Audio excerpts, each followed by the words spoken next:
Our agent once told us that the reason she gets 10% is because you're supposed to do 90% of the work.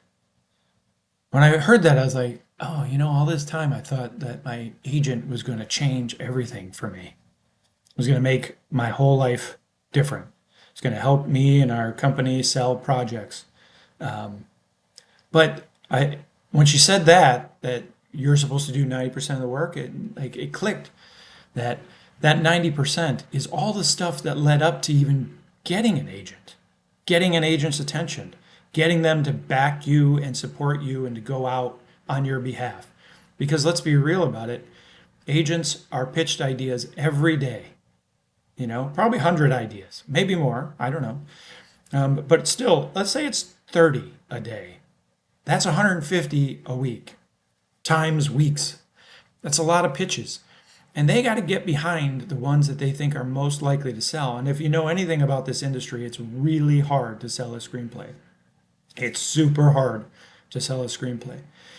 And so it's like, what is it? What does that 90% include? What is that 90% I can be doing to help make it possible to sell a screenplay in a very difficult industry in which it is to sell a screenplay?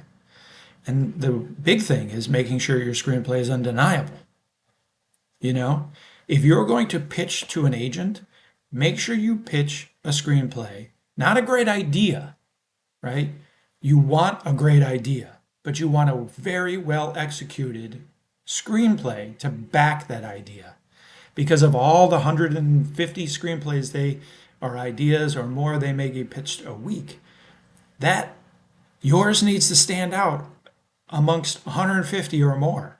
For someone to invest millions of dollars into your project, a feature or a TV show, to spend millions of dollars, it's got to be undeniable. There's not that many. I mean, I don't know what the exact number is, but last I remember hearing was 2,000, 3,000 projects get produced a year, you know?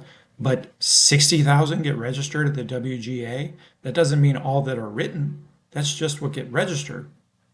So, how many projects? That's a small percentage of the projects that are actually getting produced. So again, it comes back to your project being undeniable. Is your project undeniable?